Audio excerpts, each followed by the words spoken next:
Dan pertumbuhan kedewasaan diukur dari berkurangnya kebergantungan terhadap sesuatu yang dari luar, karena bertumbuhnya kebergantungan akan sesuatu yang ada dalam diri kita. Oke, nah sekarang saya akan lanjutkan ke titik ini. Pertanyaannya adalah begini, apakah kita sudah tidak membutuhkan semua yang dari luar lagi kalau kita sudah dewasa? Karena ada banyak orang bilang, udah deh, gak perlu lagi orang-orang itu, kita cukup dengan Tuhan. Maafkan saya kurang sependapat. Mengapa? Karena kalau saudara perhatikan dalam Efesus pasal 4 ayat yang ke-11 sampai 12, perhatikan baik-baik ayat ini. Firman Tuhan berkata bahwa dan ialah yang memberikan baik, apa saudara? Rasul-rasul maupun nabi-nabi, baik pemberita-pemberita Injil maupun gembala-gembala dan pengajar-pengajar, untuk apa saudara? Untuk apa saudara?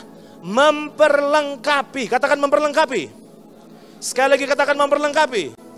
Memperlengkapi orang-orang kudus bagi pekerjaan pelayanan, bagi pembangunan tubuh Kristus. Mengapa saya pilih gambar nasi goreng? Bukan tujuan menggoda saudara supaya rasa lapar saudara bangkit. Bukan itu tujuan saya.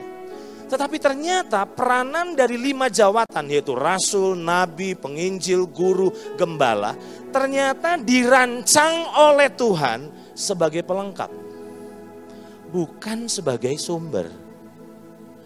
Pertanyaan saya, hari-hari ini tubuh Kristus sudah mulai menyadari pentingnya menerima 5 jawatan. Tapi pertanyaan saya, kalau tidak ada pokoknya atau bahan dasarnya, bagaimana 5 jawatan bisa berfungsi secara maksimal? Kenapa saya pilih gambar nasi goreng?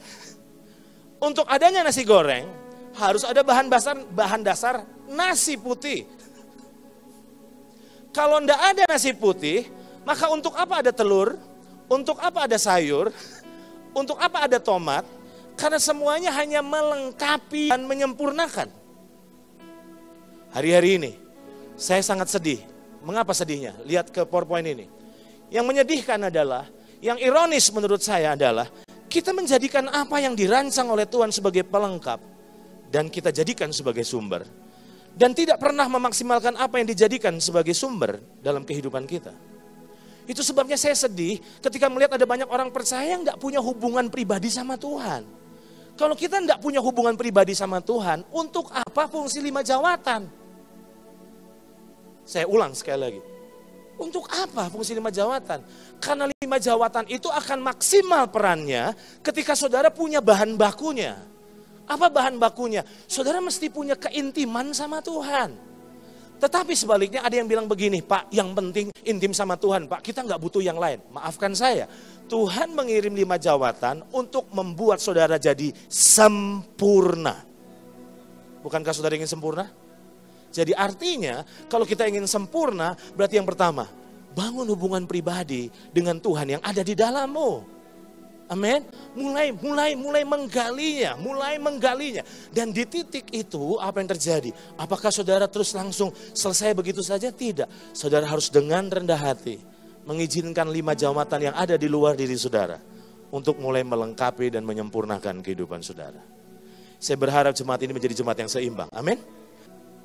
Jadi terima kasih untuk hamba-hamba Tuhan dari berbagai jawatan yang melengkapi kita.